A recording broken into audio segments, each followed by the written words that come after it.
So here you see a demonstration against white supremacy. And if you look at there's a banner in the upper left. It says smash white supremacy. So it doesn't seem like a very peaceful approach to dealing with racial issues, but it's basically a Marxist demonstration. So, okay. And we all know the tragic death of George Floyd in May 25th, 2020. He was a 46-year-old black man, and his death was apparently caused by a 44-year-old white police officer named Derek Chauvin. And this led to riots and protests and the burning of whole neighborhoods in cities all across America. If you remember the summer of 2020. Actually, here in Pennsylvania, I took this photo. There was a demonstration in the public green in Honesdale. There were a lot of college students there with signs, the Black Lives Matter signs and I Can't Breathe. And they were very upset about what they perceived to be, the systemic racism, in America. That was the discussion, the narrative that was being presented. All right, and then also in 2020, we saw the tearing down of statues of past leaders. Many of those statues were of generals or public figures who were involved with slavery, and you could make the argument that maybe we should not have the statues of people who were involved in slavery. And I think that would be a discussion that should be held by the whole population, I would say, or the elected representatives. And if the people of a community don't want to have those statues, then you could take those statues. That's not what happened, though. You had people tearing down statues. And then look at what in the photo here, you see on the left, it's a statue of Abraham Lincoln, who liberated the slaves in the United States. Okay, that's a strange statue to tear down. Now, you could argue that his main purpose was to preserve the Union, but nevertheless, not necessarily deal with slavery itself, but he ended up liberating the slaves in our nation. So, and then if you look at the statue on the right, that's of Frederick Douglass, who was born a slave, learned how to read, and became the most famous abolitionist in the world. He traveled all over America and all over the world advocating for an end to slavery.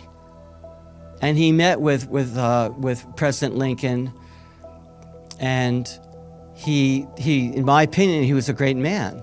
Why are you tearing down his statue? And then in the middle, you see a slave auction block in somewhere in Virginia, Fredericksburg, Virginia. And why are you getting rid of that? Wouldn't you want people to know about the history of this painful part of American history? We need to know, right? So George Orwell said something about, because this doesn't really make any sense, but then here's what George Orwell wrote in his novel 1984. Who controls the past controls the future. Who controls the present controls the past. So people want to erase the past, want to control the future, and therefore they want to do things now to erase, to control what we know about the past. They want to tell their own story so that they can control the way we view relationships between the races in this case, and therefore they'll be able to shape the choices that we make in the future. All right, and now I want to show you This was a display at the Smithsonian National Museum of African American History and Culture, and they listed aspects and assumptions of whiteness and white culture. So we have this whole discussion that I never heard until a few years ago, this idea that there is a white culture. I never thought that way. I don't know about you. And I myself never thought about whiteness. Okay, it's not something that was in my mind. But let's look at what they listed. So first, they said that objective, rational, linear thinking is an aspect of whiteness, white culture. Okay. I think that's pretty insulting to other races, but let's keep on going. They said that white people are concerned about cause-effect relationships, quantitative emphasis. They believe in hard work is the key to success. This is at our National Museum, okay? The nuclear family,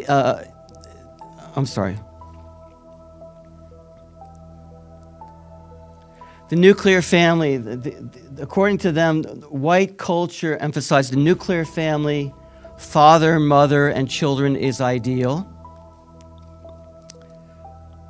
I think there's some other races that think the same way, but who knows? According to this exhibit, which is paid for by our tax dollars, white culture believes in planning for the future and delayed gratification. So-called white culture believes in justice based on English common law, protection of property, the intent counts. And according to this exhibit, Christianity is the norm, no tolerance for deviation from the single God concept. So I'm actually grateful for this exhibit because it's revealing what this ideology is stating. So my next question is, are these scientists, these African American scientists, are they acting white? Okay, look at the right. Dr. Harold Ames, a microbiologist, he taught at Harvard University for many years. Was he acting white or was he just a good scientist?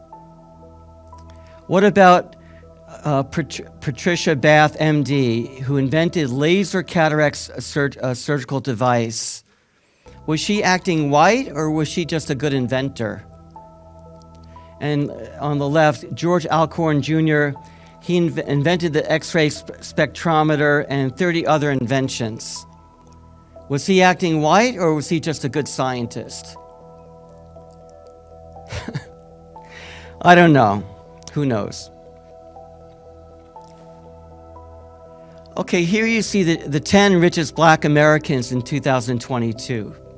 So number one is Robert F. Smith, who made, his net worth is almost $7 billion and in private equity. I believe that means investments and helping people, investing people's money. So, and then number two is David Stewart, and the source of his wealth is from IT, internet technology. His net worth is just under $6 billion. And then number three is Oprah Winfrey. We all know Oprah Winfrey. She grew up very, very poor, and yet she grew up through her talent and hard work in television and films. Her net worth is $2.5 billion. And the rest. Now, do you think these people, that you think this wealth was handed to them on a silver platter, or they had to work hard? And did they have talent, or did they have talent? They had talent and they worked hard. And they're able to do that in our country. In fact, In 2022, there are over 1.6 million black millionaires in the United States. I imagine they succeeded in the same way.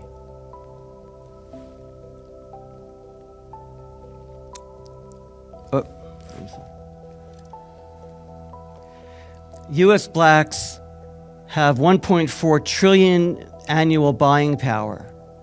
Okay, every year, blacks in America spend $1.4 trillion. If they were a country, they would rank as the 16th largest economy in the world.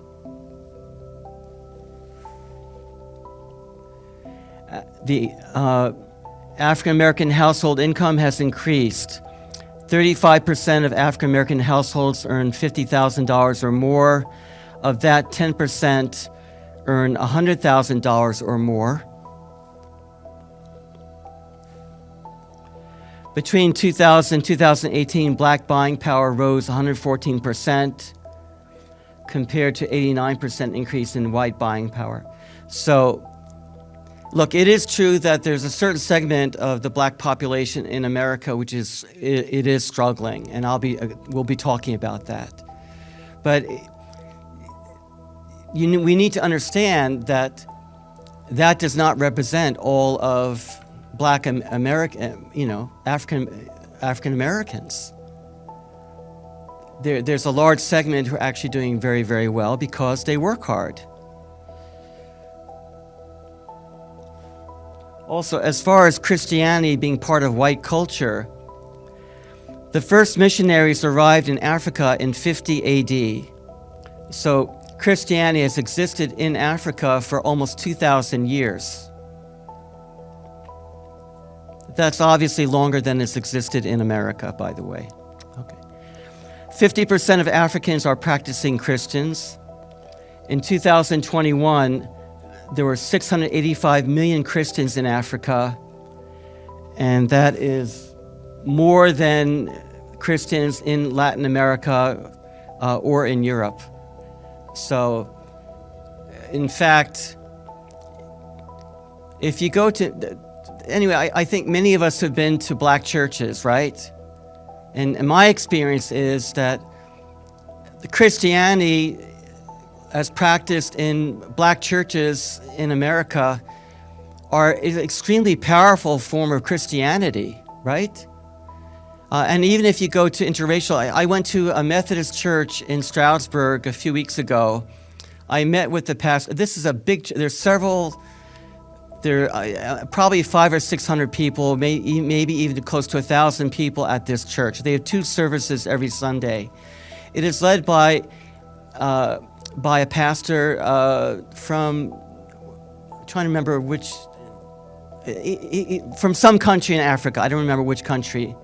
But the leader was a pastor who grew up in Africa. And he was leading this big church. And, he's a great guy, you see many pastors from Africa actually pastoring in the United States and also in Europe.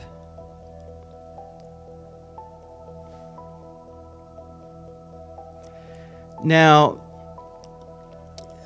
many American workers, I believe Walmart Corporation required all of its executives to go through CRT training, critical race theory training. There are mandated seminars in CRT and systemic racism in the military, in many parts of the government. And here we see a trainer named Hunter Ashley. And she has the kind of a bold statement written on the whiteboard. All white people are racist, okay? So people are basically required to attend these trainings in many companies. And anyone who challenges the message that they're hearing is likely to be labeled as insensitive or even penalized by the employer for not cooperating with the approved message. People have been fired for not going along with this kind of training. Now, I do want to praise her because she's using a capitalist, something developed by capitalism. If you want to donate to her, paypal.me/Ashley the Lion, if you want to donate to her business. Okay. So I believe in entrepreneurship and capitalism, so I want to praise her actually for using that. But there are many contradictions in this whole ideology, and I'll just share one of them. If you look at Scripture, it states in Romans 3:23, "For all have sinned and fall short of the glory of God." So the idea that all white people are racist, and the other part of this ideology is that no black person is racist.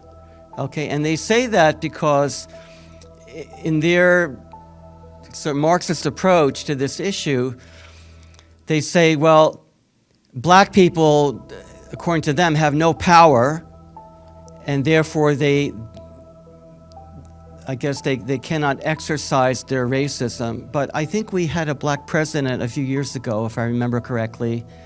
And I think there are a lot of billionaires and millionaires of talented, intelligent, competent black men and women who actually do exercise a lot of power in our country. This is a lie. This is a total lie. And it's also insulting, most of all, to my black brothers and sisters. Because if you're not capable of racism is a sin. We all agree with that, right? To hate somebody because of their race or their skin color is a sin, right? The Bible's very clear about that, right? So to say that somebody doesn't even have the capacity to be a racist or to be sinful means that they're not really human.